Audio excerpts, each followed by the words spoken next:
ہم سب پر اتنے مسائل اتنے فرض عین ہے جس سے زندگی میں آنے والی عبادت یا کی جانے والی عبادت صحیح و درست ہو جائے.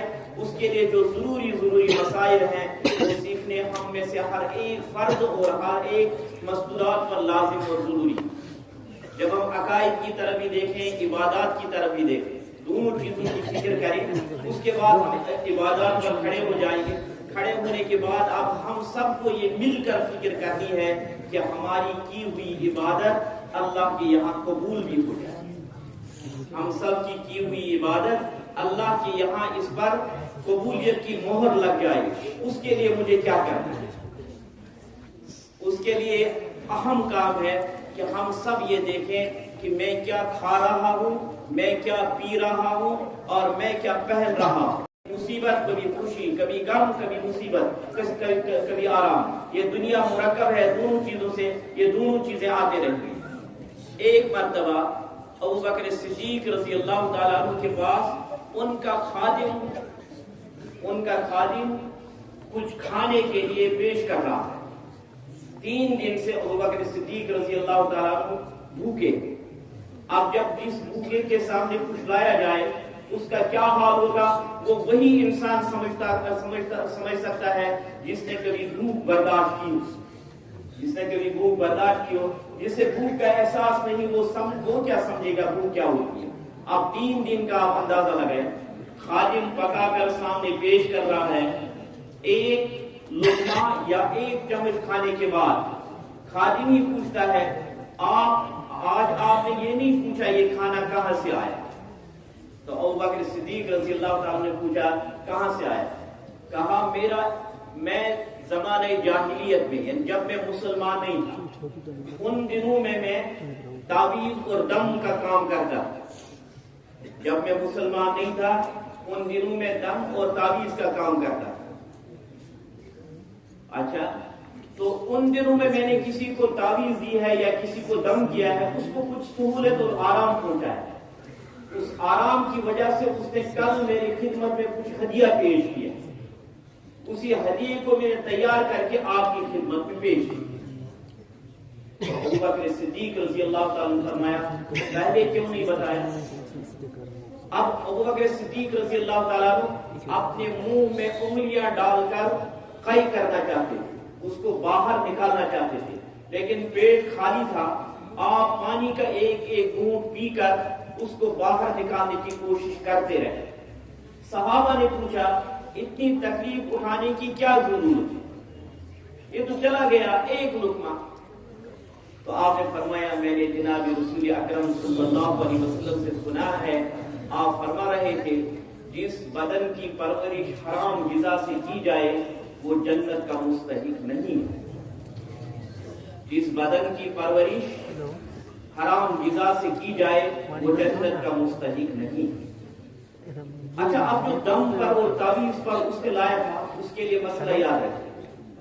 جو دم کرنے والا اور تعویذ دینے والا ہے، اگر اس کو معلوم ہو میں کیا لکھ رہا ہوں، پھر اس کے بارے میں یقین ہو یہ شرکیہ کلمات نہیں لکھے گا، تو تب اس سے دم کرانا، جب وہ ایمان والا ہو کہ تعویذ دم کرنے والا ہو، تعویذ دینے والا اور دم کرنے والا ہو، لیکن اس کے بارے میں ظاہری اعتبار سے یقین ہو یہ شرکیہ کلمات استعمال نہیں کرے گا، تب اس کے لیے اس سے تعویذ اور دم کرانا جائز ہے. اگر اس کے بارے میں یقین نہ ہو کہ یہ شرکیہ کلمات استعمال نہیں کرے گا، اس کے بارے میں یقین نہ ہو، تب اس سے تعویذ دینا اور دم کرانا شرعاً جائز ہے. اب اگر کوئی یہ کام کرتا ہو وہ شرکیہ کلمات استعمال کر کے تعویذ دے تو اس کو اس تعویذ پر جو اجرت ملے گی وہ حلال نہیں ہے، وہ حرام. اور جو جائز کلمات لکھ کر یا پڑھ کر کسی کو دم کرے یا تعویذ دے وہ مطالبہ بھی کر سکتا ہے اور لے بھی سکتا ہے، اس کے لیے کوئی حرج نہیں. تو ابو بکر صدیق رضی اللہ تعالیٰ عنہ نے وہ ایک لقمہ جو انجانے طریقے پر پیٹ میں چلا گیا تھا اس کو واپس لانے کی کوشش کی. پھر فرمایا کہ جس بدن کی پرورش حرام غذا سے کی جائے وہ جنت کا حقدار. ان کے بعد دوسرے خلیفہ جو بنے وہ حضرت عمر فاروق رضی اللہ تعالیٰ. حضرت عمر فاروق رضی اللہ تعالیٰ عنہ کے متعلق لکھا ہے، ہم اپنے اوپر بھی تھوڑا سا اس کو فٹ کریں. مثال، ہم جس نظام میں اس وقت پل رہے ہیں، اس نظام کو، ظاہری نظام چاہے طاغوتی ہو یا رحمانی ہو، اس نظام کے چلانے پر کچھ افراد طے ہوتے ہیں. وہ افراد کچھ انسانوں کے لیے کچھ چیزیں مخصوص کرتے ہیں. یعنی جس چیز کا جو مستحق ہو، اگر گورنمنٹ کی طرف سے کوئی پلان اور کوئی سکیم جاری ہو، اس سکیم کے جو حقدار ہوں اگر وہی وہ لیں تو ان کے لیے حلال ہے. لیکن جو حقدار نہ ہو، پھر وہ اپروچ کی بنیاد پر یا ظاہری چاپلوسی کی بنیاد پر اس غیر مستحق ہونے کے باوجود بھی اس چیز کو لے لیں تو وہ ان کے لیے حلال نہیں ہے، وہ ان کے لیے حرام ہی رہے گا. وہ ان کے لیے، مثال میں آپ کو مثال دوں، گورنمنٹ کی طرف سے ایک سکیم ہے IMI کیا مکان بنا کر دیتے. اگر اس میں کسی نے چال بازی اور جال سازی سے کام لے کر مستحق نہیں تھا لیکن اس کے باوجود لے لیا تو اس کو کہیں گے کہ تو پل رہا ہے اور پال رہا ہے اپنے بچوں کو حرام کی بنیاد پر. اب جو تو کرے گا اس کی کوئی قبولیت کی ضمانت نہیں. حضرت عمر فاروق رضی اللہ تعالیٰ عنہ کو اپنے خادم نے دودھ کا گلاس پیش کیا، دودھ کا گلاس. آپ نے ایک گھونٹ پیا، اس کے بعد پوچھا یہ کہاں سے لایا؟ کہا وہ سرکاری اونٹ پل رہے تھے، ادھر چل رہے تھے، میں نے انہی میں سے ایک اونٹنی کو پکڑ کر دودھ لے لیا، اس میں سے آپ کو بھی کچھ دے دیا. تو آپ نے فوراً کھائی کی اور فرمایا یہ صدقے کے اونٹ ہے، یہ ہم پر زکوٰۃ جائز نہیں ہے، لہذا میرے لیے یہ کھانا جائز نہیں ہے. آپ نے اس دودھ کے گھونٹ کو منہ میں انگلیاں ڈال کر طے کر کے واپس لائے. پھر کسی نے پوچھا اے عمر اتنی مشقت اٹھانے کی کیا ضرورت ہے؟ آپ نے فرمایا میرے محبوب صلی اللہ علیہ وسلم نے فرمایا من اکل لقمۃ حرام، جو انسان ایک حرام کا لقمہ کھاتا ہے، جو انسان حرام کا ایک لقمہ کھاتا ہے، اللہ تعالیٰ 40 دن تک اس کی کوئی نماز قبول نہیں فرماتا. جو شخص حرام کا ایک لقمہ کھاتا ہے اللہ تعالیٰ 40 دن تک اس کی کوئی عبادت قبول نہیں فرماتے. تو آپ اندازہ لگائیں ہماری عبادات کا دار و مدار ہماری غذا پر، ہمارے ائمہ کی عبادت کی قبولیت کا دار و مدار ہمارے کھلانے اور پلانے پر. یہ کون سی محبت ہے؟ یہ کیا محبت ہے؟ آپ عالم دین کو بلائیں، اپنے امام کو بلائیں، پھر اپنی کمائی ہوئی حرام غذا ان کو کھلائیں. وہ بیچارے لوگوں کی قیادت کر رہے ہیں، پیشوا ہے، مقتدا ہے، ان کے لیے مسئلہ بڑا خطرناک ہے. وہ بیچارے ڈر ڈر کر زندگی گزار رہے ہیں. ان کو معلوم ہے اگر میری نماز خراب ہوئی، پیچھے جتنے بھی مقتدی ہیں ان سب کی نماز خراب، ان سب کا گناہ کل قیامت کے دن میرے ساتھ ہوگا. اس کو یہ معلوم ہے. اس کو ساتھ یہ بھی سمجھنا ہے اگر میری نماز صحیح ہوئی، پیچھے 500 یا 200 مقتدی ہے، جو اللہ تعالیٰ ان تمام مقتدیوں کو ملا کر ثواب دے گا، وہ تنے تنہا اللہ تعالیٰ ایک نماز پر ایک امام کو دے دیتے. یعنی ایک طرف سے انعام بھی بڑا ہے لیکن دوسری طرف سے سزا بھی بڑی. اب آپ اپنے امام کو دعوت کریں تو آپ کو 100 بار سوچنا ہے مجھے اس سے کیا کھلانا ہے، مجھے اس سے کیا پلانا ہے. میں یہ پوری قوم کی قیادت کر رہا ہے، اس قیادت کرنے والے کا مجھے کتنا خیال رکھنا ہے. انہیں خود بھی خیال رکھنا ہے لیکن ہمیں ان کا خیال رکھنا ہے. جو ہم ان کو کھلائیں وہ پاک صاف ہو. پہلے بہت اچھا ماحول تھا ہمارے یہاں بھی، آپ کے یہاں بھی ہوگا کہ جب کسی نیک انسان کی دعوت کی جاتی تھی تو ہمارے یہاں مکانوں کو دھویا جاتا ہے، مکانوں کو دھویا جاتا تھا. یہ ہماری ان بوڑھی عورتوں جو نانی اور نانیاں کیا گزری ہیں، اللہ تعالیٰ ان کی مغفرت فرمائے. علم کم تھا لیکن احساس ان کے اندر بہت زیادہ تھا. علم کم تھا لیکن علم دین سے متعلق اور ایمان سے متعلق ان کے دلوں میں احترام اور ادب راسخ اور مضبوط تھا. پھر ہم آگے چلے، اس کے بعد صحابہ کے بعد سب سے پہلے اونچا مقام ہے انبیاء کا. اس میں حضرت نبی کریم صلی اللہ علیہ وسلم کا درجہ اور مقام سب سے اونچا ہے. اس کے بعد صحابہ کا مقام، ان میں سے سب سے اونچا مقام حضرت ابوبکر صدیق رضی اللہ تعالیٰ عنہ کا، ان کے بعد ابوبکر صدیق رضی اللہ تعالیٰ عنہ کا، تمام صحابہ، ہمارا عقیدہ ہے تمام صحابہ، قرآن نے اعلان کیا ہے وَكُلًّا وَعَدَ اللَّهُ الْحُسْنَى، ایک صحابی ظاہری اعتبار سے چھوٹا ہو یا بڑا ہو، اللہ نے تمام سے جنت کا وعدہ کیا، اللہ نے تمام صحابہ سے جنت کا وعدہ کیا ہے۔ لہذا صحابہ سے محبت، ان کی محبت اپنے دل میں بسائے رکھنا ایمان کا جز ہے۔ کسی انسان کا ایمان مکمل نہیں ہو سکتا ہے اگر اس کے دل میں صحابہ کا اس طریقے سے محبت نہ ہو جس طریقے سے محبت رکھنے کا شریعت نے مزاج دیا ہے۔ اس مزاج کو سامنے رکھ کر، باطل طریقوں سے ہٹ کر، راہ حق پر قائم رہ کر اور صحابہ کی محبت کو اپنے دل میں بسانے کی ہم سب کی ذمہ داری ہے۔ صحابہ کے بعد اولیاء اللہ ہیں، ائمہ مجتہدین ہیں، علماء صلحاء جتنے بھی ہیں یہ سب قابل احترام ہیں۔ ہمارے یہاں 4 امام، بڑے امام گزرے ہیں جن کو مجتہدین کہا جاتا ہے۔ ان 4 اماموں کے نام آپ کو معلوم ہوں گے۔ ہم جو چل رہے ہیں، ہم جس مسلک پر چل رہے ہیں وہ ہے امام اعظم ابو حنیفہ رحمۃ اللہ علیہ، جس کی وجہ سے ہمیں حنفی کہا جاتا ہے، یعنی ہم دین پر چلتے ہیں، قرآن اور حدیث پر چلتے ہیں، سنتوں پر چلتے ہیں، لیکن جیسے قرآن و حدیث کو سمجھا ہے امام اعظم ابو حنیفہ رحمۃ اللہ علیہ نے، اسی طریقے سے ہم بھی اس پر چلتے ہیں۔ اور دوسرا ہے امام شافعی، اور تیسرا ہے امام مالک رحمۃ اللہ علیہ، چوتھے ہیں امام احمد ابن حنبل رحمۃ اللہ علیہ۔ امام احمد ابن حنبل رحمۃ اللہ علیہ کے متعلق آپ ان علماء سے پوچھیں، ہمارے جو عالم بنتے ہیں ان کو کتاب پڑھائی جاتی ہے مشکات شریف، اس مشکات شریف کی ایک شرح یعنی وضاحت لکھی ہے ملا علی قاری رحمۃ اللہ علیہ۔ ملا علی قاری نے ایک کتاب لکھی ہے، اس کا نام ہے مرقات۔ مرقات میں انہوں نے ایک جگہ ایک جملہ استعمال کیا ہے امام احمد ابن حنبل رحمۃ اللہ علیہ سے متعلق، مثال امتنع احمد بن حنبل عن اکل الحوت مدت حیاتہ، یہ انہوں نے جملہ استعمال، اس میں انہوں نے ایک واقعہ لکھا ہے کہ امام مالک رحمۃ اللہ علیہ اپنی زندگی گزارتے تھے لیکن گورنمنٹ کے بیت المال سے کوئی چیز قبول نہیں کرتے، زندگی گزارتے تھے لیکن گورنمنٹ کی طرف سے کوئی چیز قبول نہیں کرتے۔ ایک دن ان کے پاس ان کے خادم کو کھانا پکا کر لانا تھا، روٹی پکا کر لانی تھی۔ آج کے دور میں ہم کہیں گے خادم پکانے کے لیے گیس کے پاس گیا، لیکن امام احمد ابن حنبل کی کچن میں اس گیس کا گیس ختم ہو چکا تھا، مٹی میں گیس نہیں تھا، وہاں پک نہیں سکتا تھا۔ امام احمد ابن حنبل کا لڑکا تھا عبداللہ، اس کا کچن دوسرے سائڈ میں، تو یہ خادم اٹھ کر عبداللہ کی کچن میں دیکھتا ہے وہاں گیس ہے، اس نے اس روٹی کو اسی چولہے پر تیار کیا جو چولہا امام احمد ابن حنبل کے بیٹے عبداللہ کا تھا۔ اب اس روٹی کو پکا کر لے آئے، امام احمد ابن حنبل کے سامنے پیش کیا۔ امام صاحب نے پوچھا بیٹا کہاں سے پکا کر لائے؟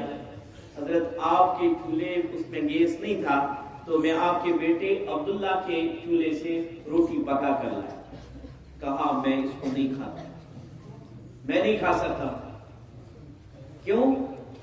عبداللہ گورنمنٹ کی طرف سے وظیفہ قبول کرتے تھے لیکن امام احمد ابن حنبل اس کے قائل نہیں تھے، وہ اس کو قبول نہیں کرتے۔ لہذا جس گیس سے تو پکا کر لایا وہ میرے سمجھ کے اعتبار سے میرے لیے جائز نہیں ہے، میں اس کو نہیں کھاؤں۔ جاؤ، اب کیا کریں حضرت؟ جاؤ باہر مسکین غریب پڑے ہوئے ہیں، کسی غریب کو دیا، لیکن غریب کو ساتھ یہ بھی کہہ دینا کہ یہ روٹی امام صاحب کے لیے پکائی تھی، امام صاحب نے نہیں کھائی، لہذا تم کھا لو۔ یہ خادم روٹی اٹھا کر باہر غریبوں کو ڈھونڈ رہا ہے، جس غریب کے پاس جاتا ہے پیش کرتا ہے، غریب کہتا ہے یہ کیا؟ یہ روٹی ہے، کہاں سے لائے؟ امام احمد ابن حنبل کے پاس سے۔ تو انہوں نے نہیں کھائی، نہیں میں بھی نہیں کھاؤں۔ شام تک خادم غریبوں کو ڈھونڈتا رہا لیکن کسی غریب نے اس روٹی کو قبول نہیں کیا، کسی غریب نے، امیر کا تو سوال ہی نہیں، کسی غریب نے اس روٹی کو قبول نہیں کیا۔ جب خادم تھک ہار کر واپس آیا تو اس نے اس روٹی کو اٹھا کر دریا میں پھینک، دریا میں امام صاحب نے پوچھا کیا ہوا روٹی کا؟ کہا حضرت کسی فقیر اور مسکین نے اس کو قبول نہیں کیا تو پھر میں نے دریا میں پھینک دی۔ کس دریا میں؟ اس میں۔ امام صاحب نے اسی وقت طے کیا آج کے بعد مرتے دم تک میں اس دریا کی مچھلی نہیں کھاؤں گا۔ آج کے بعد مرتے دم تک میں اس دریا کی مچھلی نہیں کھاؤں گا۔ کیا معلوم کس مچھلی کے پیٹ میں اس کا کوئی بھی ذرہ چلا گیا ہو، میں اس دریا کی مچھلی کو آج کے بعد قبول نہیں کروں۔ اللہ تعالیٰ کی نورانیت دل میں آنے کے لیے انسان کو قربانیوں کی ضرورت ہے۔ یہ نہیں جو آیا کھا لیا، جو پکا لیا کھا لیا، پکانے والے بھی نہ سوچے اور کھانے والے بھی نہ سوچے تو اس سے نورانیت نہیں آتی ہے۔ اس میں ظلمت تو آئے گی لیکن نور نہیں آئے گا۔ لہذا میں عرض کر رہا تھا کہ عبادات کے لیے ہم کھڑا ہو جائیں لیکن اس کے لیے کھڑا ہونے کے ساتھ ساتھ ہم یہ سوچے کہ ہم کھاتے کیا ہے، ہم پیتے کیا ہے۔ لہذا ہم اس میں مجھے زیادہ تعداد جو نظر آ رہی ہے وہ اپنے جوان آج ہی طے کریں، آج کے بعد مرتے دم تک ہمیں قطعاً حرام نہیں کھانا۔ پھر دیکھیں آپ اللہ تعالیٰ کی قدرت عظیم قدرت ہے۔ اللہ تعالیٰ کے خزانے بڑے ہیں، بڑے پڑے ہیں۔ اللہ تعالیٰ کے خزانوں میں کوئی کمی نہیں آتی ہے۔ جو جوان خدا پر بھروسہ کر کے حلال ہی سے اپنی زندگی گزارنے کا عزم مصمم کرے گا، اللہ تعالیٰ اس کے لیے راہ ہموار کرے گا۔ قرآن پاک میں اللہ تعالیٰ نے فرمایا ہے وَمَن يَتَّقِ اللَّهَ يَجْعَل لَّهُ مَخْرَجًا، جو خدا سے ڈرتے ڈرتے زندگی گزارے گا اللہ تعالیٰ اس سے ہر تنگی سے نکلنے کے لیے راستہ عطا فرمائے۔ وَمَن يَتَّقِ اللَّهَ يَرْزُقْهُ مِنْ حَيْثُ لَا يَحْتَسِبُ، جو شخص اللہ سے ڈرتے ڈرتے زندگی گزارے گا اللہ تعالیٰ اس سے ان جگہوں سے رزق عطا کرے گا، زندگی گزارنے کا اسباب عطا کرے گا جن جگہوں سے متعلق، جن اسباب سے متعلق اسے ذہن میں کبھی خیال بھی نہیں آیا۔ ذرا ہمارے جوان طے کریں، ہم سب طے کریں، جو بھی ہم کھائیں وہ حلال، جو بھی ہم کھلائے حلال، حرام کی طرف ہم نہیں جائیں۔ حرام کا تو سوال ہی نہیں ہے۔ اگر کہیں مشتبہ چیز ہو، مشتبہ جس میں شک ہو، اس شک والی چیز کو بھی قبول نہ کریں۔ آپ اور ہم امام ابو حنیفہ رحمۃ اللہ علیہ کے مسلک پر چلتے ہیں، ہم حنفی ہے الحمدللہ۔ امام احمد بن حنبل رحمۃ اللہ علیہ تاجر بھی تھے، کپڑوں کی تجارت کرتے ہیں۔ ایک مرتبہ ان کی دکان پر کپڑے کا ایک تھان آیا، کچھ کپڑا آیا۔ تاجروں کے لیے بڑی بشارت ہے، لیکن تاجر ایسے بن جائے تب نہ بشارت ملے گی۔ مثال نبی کریم صلی اللہ علیہ وسلم نے فرمایا جو تاجر دھوکہ نہ دے، جو تاجر دھوکہ نہ دے، جو تاجر سچائی اپنائے، جو تاجر ظلم نہ کرے، اس کا حشر کل اللہ تعالیٰ نیک صالحین، شہداء اور انبیاء کے ساتھ فرمائے۔ لیکن تاجر ایسا ہونا، لیکن دوسری طرف یہ بھی سوچے کہ اللہ تعالیٰ اس تاجر کو جنت کی خوشبو بھی نصیب نہیں فرمائیں گے جو اللہ کی جھوٹے قسمیں کھا کر اپنے سامان کو بیچتا، جو اللہ کی جھوٹی قسمیں کھا کر اپنے سامان کو بیچتا۔ تو امام اعظم ابو حنیفہ رحمۃ اللہ علیہ نے دکان پہ سیلز مین رکھا تھا، خود تو فرصت نہیں تھی، کسی کو رکھا۔ ہمارا معاشرہ اور ہماری سوسائٹی کہتی ہے وہی سیلز مین مجھے سب سے پیارا لگتا ہے جو سب سے زیادہ دھوکے باز ہے، جس سے لوگوں کو پھنسانا آئے وہی مجھے سب سے پسند ہے۔ لیکن ہم امام اعظم ابو حنیفہ سے پوچھیں، ایک مرتبہ کپڑے کا ایک تھان آیا، وہ 70 درہم میں تھا، اس میں ایک عیب تھا، کہیں کچھ کمی تھی۔ انہوں نے اپنے سیلز مین سے کہہ رکھا تھا اگر اس کپڑے کو کوئی خریدتا ہے تو اس سے اس کا عیب بھی بتا دینا۔ ایک امام صاحب شام کو آتے تھے، دیکھ لیتے تھے، شام کو آپ تشریف لائے تو دیکھا کپڑے کا تھان موجود نہیں تھی۔ سیلز مین سے کہا کپڑا کہاں؟ بیچ دیا۔ کتنے میں؟ 100 درہم۔ 70 میں لایا تھا، 100 میں بیچ دیا۔ کہا اس سے وہ عیب بتا دیا؟ حضرت میں بھول گیا۔ ہم کیا کہہ رہے؟ آئندہ خیال رکھنا، آئندہ وہ کرسی پہ بیٹھا ہوا لاٹ صاحب ہے نا، سیٹ کرسی پر بیٹھے ہوئے ہیں، آئندہ خیال رکھنا۔ امام صاحب نے کہا فوراً اس کو ڈھونڈ لاؤ، فوراً اس کو۔ سیلز مین خادم نے کہا وہ تو سواری پر تھا۔ آپ نے کہا کرائے پر سواری لے جاؤ اور اس کو ڈھونڈ کے لاؤ۔ سیلز مین گیا، راستے میں کہیں نہیں ملا، واپس آ۔ کہا حضرت میں ڈھونڈا لیکن کہیں نہیں ملا۔ کہا تو وہ کہاں رکھے؟ وہ 100 روپے؟ کہا حضرت وہ تو اسی کے ساتھ ملا ہے جس میں سب پیسے۔ ٹھیک۔ شام کو جب حساب کیا تو دن کی جو سیلری تھی، دن میں جو رقم جمع ہوئی تھی وہ 30,000 درہم، وہ 30,000 درہم۔ امام صاحب نے کہا آج کے 30,000 میں سے 1 روپے بھی ہم پر خرچ کر اپنے اوپر خرچ کرنا جائز نہیں۔ یہ 30 کے 30,000 لے جاؤ اور شہر کے غربا پر اس کو تقسیم کرو۔ اسے کہا حضرت 100 اٹھائیں گے، 30,000 کی کہا نہیں۔ اب معلوم نہیں نا 30,000 میں سے کون سا روپیہ وہ ہے جو اس خریدار سے تم نے لیا ہے، جو دھوکے کی بنیاد پر ہمارے مال کے ساتھ مل گیا ہے۔ ایسے مال کی ہمیں ضرورت نہیں جس مال کے ساتھ معمولی شک والی چیز بھی مل جائے۔ تو امام صاحب نے 30,000 درہم کو شام کے وقت غربا پر تقسیم کیا، 1 پیسہ بھی اپنے لیے یا پارٹنر کے لیے قبول نہیں کیا۔ اب آپ اندازہ لگائیں، یہ سینے اللہ کے علم سے اللہ کے علم کے نور سے چمکیں گے، یا ہمارے جن میں سیاہی ہی چھائی ہوئی ہے، جن میں کوئی روشنی نظر آنے کی کوئی امکان نہیں آ سکتی ہے۔ ان دلوں میں بھی نور بس سکتا ہے، ان دلوں میں بھی اللہ کا نور آ سکتا ہے، لیکن اس کے لیے ہم سب کو موجودہ دور کے مطابق قربانیاں دینی ہے۔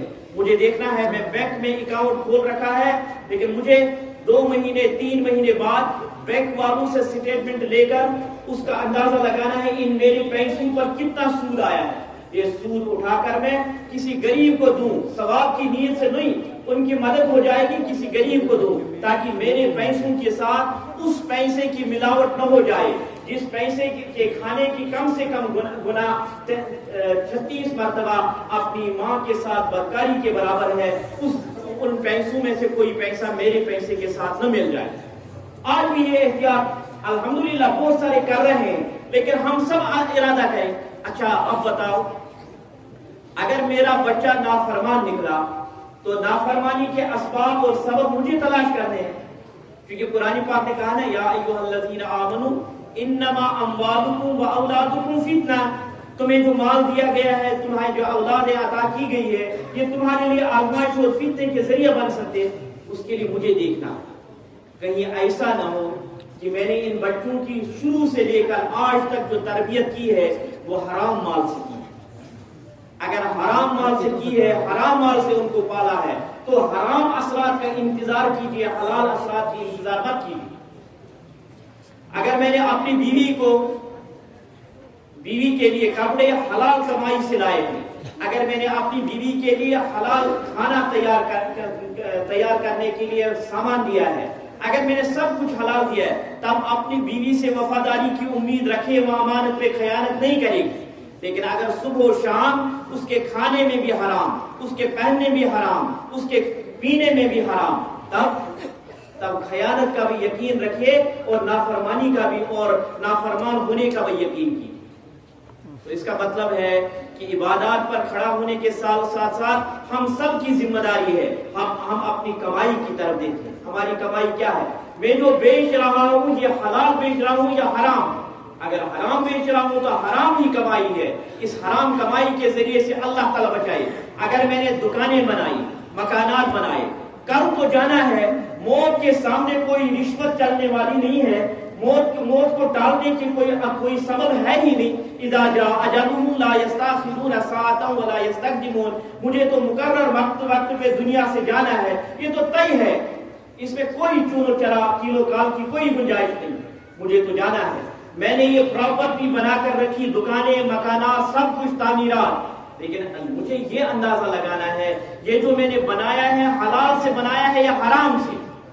اگر میں نے حلال سے بنایا ہو یا حرام سے، میری آنے والی نسلیں اس سے فائدہ اٹھائیں گے، لیکن اگر میں نے اسے حرام سے بنایا ہو، وہ تو آرام سے بیٹھے ہوئے ہوں گے، آرام سے گپ شپ کر رہے ہوں گے، لیکن اللہ تعالیٰ مجھے قبر میں سزا دے رہے ہوں گے جس کی آوازیں جنات اور انسان کے علاوہ مخلوقات سن رہے ہوں گے، لیکن میرے بچوں اور میرے اس مکان اور اس پراپرٹی پر پلنے والوں کو اس کا احساس بھی نہیں ہے۔ اسی وجہ سے نبی کریم صلی اللہ علیہ وسلم نے فرمایا ہے نا، میری امت کا بدترین انسان وہ ہے، میری امت کا بدترین انسان وہ ہے جو دوسروں کی دنیا بنانے کے لیے اپنے آخرت کو برباد کرے، جو دوسروں کی دنیا بنانے کے لیے اپنے آخرت کو برباد کرے۔ جیسا ہم دیکھیں، میں جس عہدے پر ہوں، جس کام پر ہوں، جس کام کے ساتھ بھی منسلک ہوں، اس کام میں دیکھیں کہیں میری طرف سے بددیانتی تو نہیں ہو رہی ہے، کہیں میری طرف سے تو خیانت تو نہیں ہو رہی ہے۔ اگر مجھے دنیا کا کوئی انسان مجھ سے واقف نہ ہو، لیکن جس سے مجھے چھپانا ہے وہ ہر وقت مجھ سے واقف رہتا ہے، جس سے مجھے چھپانا ہے، جس سے مجھے ڈرنا ہے، جس سے مجھے خوف کرنا ہے، وہ تو ہر وقت مجھے دیکھتا رہتا ہے، چاہے میں تنہائی میں تو کل ہی پڑھا رہا تھا حدیث پاک کہ اگر کوئی انسان تنہا ہو، وہ ننگا رہے، تو وہاں حدیث پاک میں آیا ہے کہ اللہ تعالیٰ کو زیادہ حقدار ہے کہ اس سے حیا کی جائے۔ تم تنہا ہو، خلوت میں ہو یا جلوت میں ہو، اللہ تعالیٰ ہر وقت تمہارے ساتھ ہے، لہذا تنہائی میں بھی بغیر لباس کے رہنے کی اجازت نہیں ہے۔ وہ تو میاں بیوی ہو تو الگ معاملہ ہے، لیکن اس کے علاوہ باتھ روم اور ان کے علاوہ کوئی گنجائش نہیں کہ ہم ننگے رہیں، صرف ننگا رہیں، اس کی اجازت نہیں ہے۔ اللہ تعالیٰ ہمارے ساتھ ہے، ہمارے ہر چیز کو جاننے والی اللہ کی ذات ہے۔ جب اللہ ہم سے واقف ہے، کوئی دنیا کا بندہ اس پر واقف ہو یا نہ ہو، مجھے تو کل خدا کے یہاں جواب دینا ہے نا، مجھے وہ دن تو یاد ہے نا، مجھے یوم تبیض وجوہ وتسود وجوہ، جس دن بہت سارے چہرے تو چمک رہے ہوں گے لیکن بہت سارے چہرے تو سیاہ بھی ہوں گے نا۔ مجھے تو یہ کوشش کرنی ہے کہ عبادات کے اعتبار سے، عقائد کے اعتبار سے اور کمائی کے اعتبار سے اللہ تعالیٰ کل مجھے ان لوگوں کے ساتھ نہ اٹھائے جن کے چہرے سیاہ ہوں، جن کے چہرے اس کے لیے، مگر اس کے لیے یہ نہیں ہے، افسوس کی ضرورت نہیں ہے۔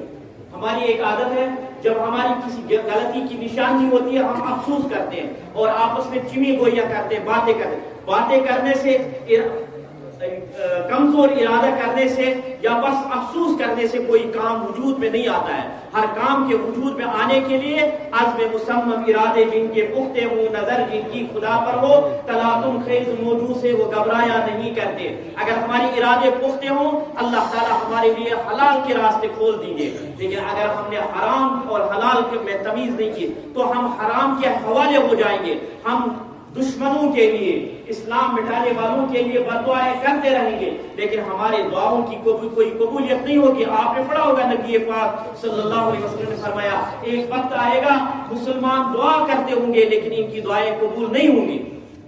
مبادا ہم پر وہ وقت تو نہیں آ پہنچا ہے کہ ہم نے کھانے کی وجہ سے اور کھلانے کی وجہ سے، کمائی کی بنیاد پر اپنے اوپر وہی وقت مسلط کر دیا کہ ہم پڑھیں تو قبولیت نہ ہو، تلاوت کریں تو قبول نہ ہو، مانگے تو قبول نہ ہو، کچھ بھی پڑھے تو قبول نہ ہو۔ ایسا نہ ہو، ہم سب پر ذمہ داری ہے کہ ہم بیدار ہو کر اپنے ہی دل سے پوچھیں۔ اب یہ کہہ رہے تھے اپنے من میں ڈوب کر خواجہ سراغ زندگی، یہ صحیح ہے کہ ہم اپنے آپ ہی کو اپنے دل سے پوچھیں، اے دل تجھے تو دنیا میں نہیں رہنا ہے، اے بدن تجھے تو دنیا میں نہیں رہنا ہے۔ آج میں اس مجلس میں، اس اجتماع میں وعدہ کرتا ہوں اللہ تعالیٰ سے کہ آج کے بعد جو بھی میں کماؤں گا وہ حلال ہوگا، حرام کا سوال ہی نہیں ہے۔ حلال تو حلال ہی ہے، میں کوشش کروں گا کہ وہ مشتبہ بھی نہ ہو، اس میں کوئی شک و شبہ نہ ہو، وہ کسی طرح سے مشکوک نہ ہو۔ ایسی غذا کھاؤں گا بھی، کھلاؤں گا بھی، اہل و عیال کو اسی طریقے سے پالوں گا بھی۔ جو کوشش کرے گا اس سے اللہ تعالیٰ اہل و عیال کی طرف سے وفاداری نصیب فرمائے گا، اطاعت و فرمانبرداری نصیب فرمائے گا، ورنہ تو اس جہاں میں بھی رونا پڑے گا، اس عالم میں بھی رونا پڑے گا۔ اللہ تعالیٰ ہمیں دنیا اور آخرت میں دائمی خوشی نصیب فرمائے۔ وما علینا الا